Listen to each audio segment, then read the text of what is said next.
Welcome back to All This Math. This is Professor Parker, and we're about to do some circle geometry. Check out my hoodie too. I got the order of operations on my hoodie, right? But don't get so caught up in PEMDAS, because PEMDAS be having a lot of people out here confused, not understanding that sometimes you do divide before you multiply. So just because you learn PEMDAS, that don't mean that you always gonna multiply before you divide. Sometimes you need to divide before you multiply, because the complete rule goes like this: multiplication or division, depending upon what comes first as you read from left to right. Again, multiplication or division, depending upon what comes first as you read the problem from left to right. So just because you learn PEMDAS and you memorize PEMDAS, that's cool. But understand that sometimes based on how the problem is set up, it could be PEDMAS instead of PEMDAS. It all depends on how the problem is set up. All right. So I just wanted to put that out there. All right. So for this next lesson, we're going to get into some circle geometry. All right. We're giving a little bit of background information about two different circles. Yeah, two different circles. And we have to answer two questions about these two different circles. The first question is, which has the bigger circumference? All right, circumference. So we need to know what a circumference is. All right. And then the second question is, by how much? All right, once you determine which one is bigger, which one is smaller, then you're asked to say by how much specifically. All right, now look at this information. Circle A has a diameter of 9 centimeters. Circle B has a radius of 5 centimeters. So notice that these two terms are different. So in circle A, you know information about the diameter. In circle B, you know information about the radius. So before we get into the problem, we got to make sure we understand the math terminology or the geometric terms. We need to know what a diameter is. All right. Now, a diameter is this. If you look at this circle that I drew up here as an example, a diameter is a chord, C-H-O-R-D. A chord is a segment that goes from one side of a circle to another. All right. That's all a chord is. Now, a diameter is a special type of chord. It's special because a diameter passes through the center point of the circle. So the diameter is like this blue line I drew. This would be the center, right? This is a chord that goes from one end of the circle, one side of the circle, to the other side of the circle, but it crosses the center. So it's a special chord. All right. That's the diameter. The diameter goes all the way across the circle and it crosses through the center of the circle. All right. Now the radius. What's the radius? The radius is a segment that goes from the center of the circle to the edge of the circle. Also, the radius is always equal to half the length of the diameter. So I just said a whole lot of things that are very important for you to memorize. The radius is always half the length of the diameter in any circle. All right. And conversely, the diameter is always double the length of any radius in a circle. All right. So diameter and radius, diameter and radius. Now, if question number 1 says which has the bigger circumference, we also need to understand what a circumference is. A circumference is basically the perimeter of the circle. The circumference is the length around the circle, not the space inside. The space inside the circle is called the area, but the length around the circle, we call that the circumference. So basically, circles have their own specific term to describe their perimeter. All right. The length around something is its perimeter. Squares have a perimeter, rectangles have a perimeter, even though a square is a type of rectangle technically. Rhombuses, triangles, trapezoids, different parallelograms, they all got perimeter. But circles, their perimeter is called a circumference. So make sure you memorize that. And to find the circumference of a circle, we have formulas that we use.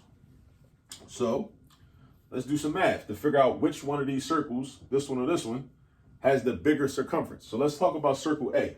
So circle A has a diameter of 9 centimeters.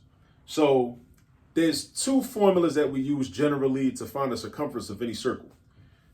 The first one is C equals 2 pi r.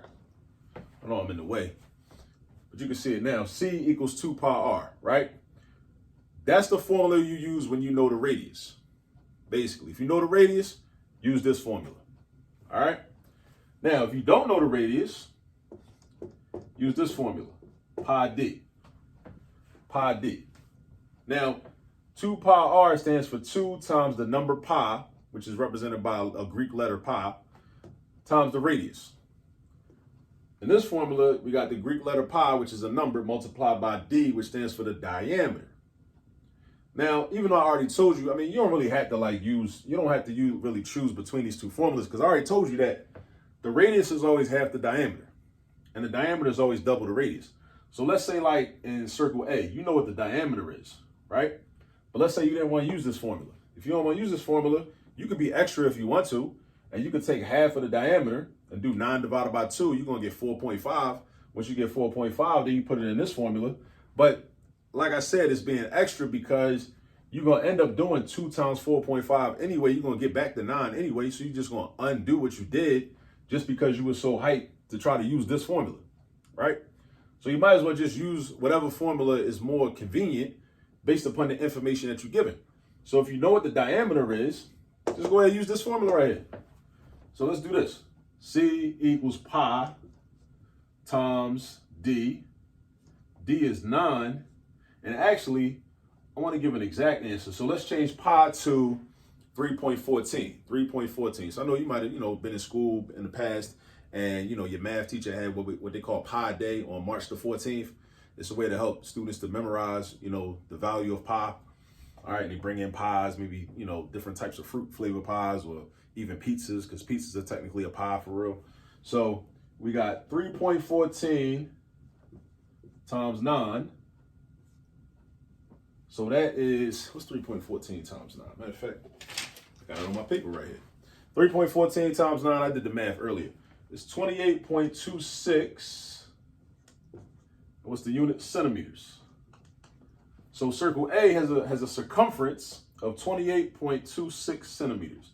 Now we want to know which has the bigger circumference. So we're doing a comparison, and we can't do a comparison unless we know both circumferences. So now let's say circle B has a radius of 5 centimeters. So now I'm going to use this formula.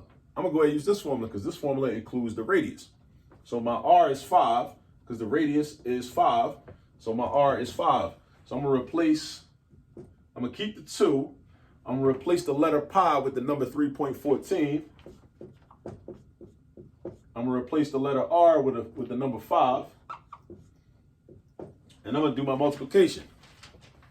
And instead of doing I got a little mental math trick for you, right? So let's say you didn't want to really use a calculator, even though, let's say this might be a little difficult for you, 2 times 3.14. I mean, 2 times 3.14 is just 2 times 3, that gives you 6. 2 times 14 is 28. So that's 6.28 right there. But then doing 6.28 times 5, you could figure it out, but that's a lot. Why don't you just do this? Use the commutative property, something you learned back in probably elementary school. The commutative property means that when you're doing multiplication, you can switch the numbers around to make the math easier, right? So if I want to go from left to right, or I could just jump over this 3.14 and just do the 5. I can do 2 times 5 and get 10. And then I do 10 times 3.14. And that's easy because multiplying 10 by anything, all you do is take the decimal point and move it 1 space to the right. 1 space to the right. Even though some books say to not actually teach it like that, you should instead say that you're keeping the decimal point in the same place and you're moving the digits to the left. Either way, you end up with the same result, right? I'm from back in the day. Back in the day, they told us to move the decimal point, so that's what I rock with. But if you want to move the digits, that's cool too. So 2 times 5 is 10.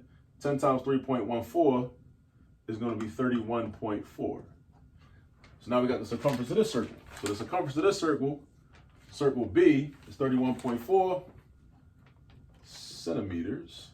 Circumference of this circle is 28.26. All right, so now, number 1, which has the bigger circumference? Which one of these numbers is bigger? 31.4 is bigger than 28.26. And this is from circle B. So the answer to this question is circle B. Circle B. Now, by how much? By how much? We're doing a comparison. So we want to know how much bigger is this than this. So what operation do we need to do? Subtraction. We got to do subtraction. So we're going to do 31.4 minus 28.26. When you see stuff like by how much, or how much more is, or how much greater than, or how much less than, that is an indicator that you're doing subtraction. So 31.4, and I did the math earlier. 31.4 minus 28.26 happens to be 3.14, same as pi. So you can say it's 3.14 centimeters smaller, or pi centimeters smaller. All right? And that's how you do a little bit of circle geometry dealing with circumferences, whether you have the diameter or whether you had a radius. All right? But just remember, the radius is the length from the center of the circle to the edge. The diameter goes from one end to the other end, and it always cuts through the center. The diameter always cuts through the center. It's a chord. The diameter is a chord. That's another geometry vocabulary term, chord, C-H-O-R-D. A chord is a segment that goes from one end of the circle to another end of the circle, to another part of the circle, right? But a diameter is a special chord that always goes through the center, okay? So now, use this video as a guide, but again, in order to really master this topic, you gotta go get some practice. It's not enough to watch the video. You gotta go practice on your own. So you go get some practice, and I'll catch up with you on the next video. Peace.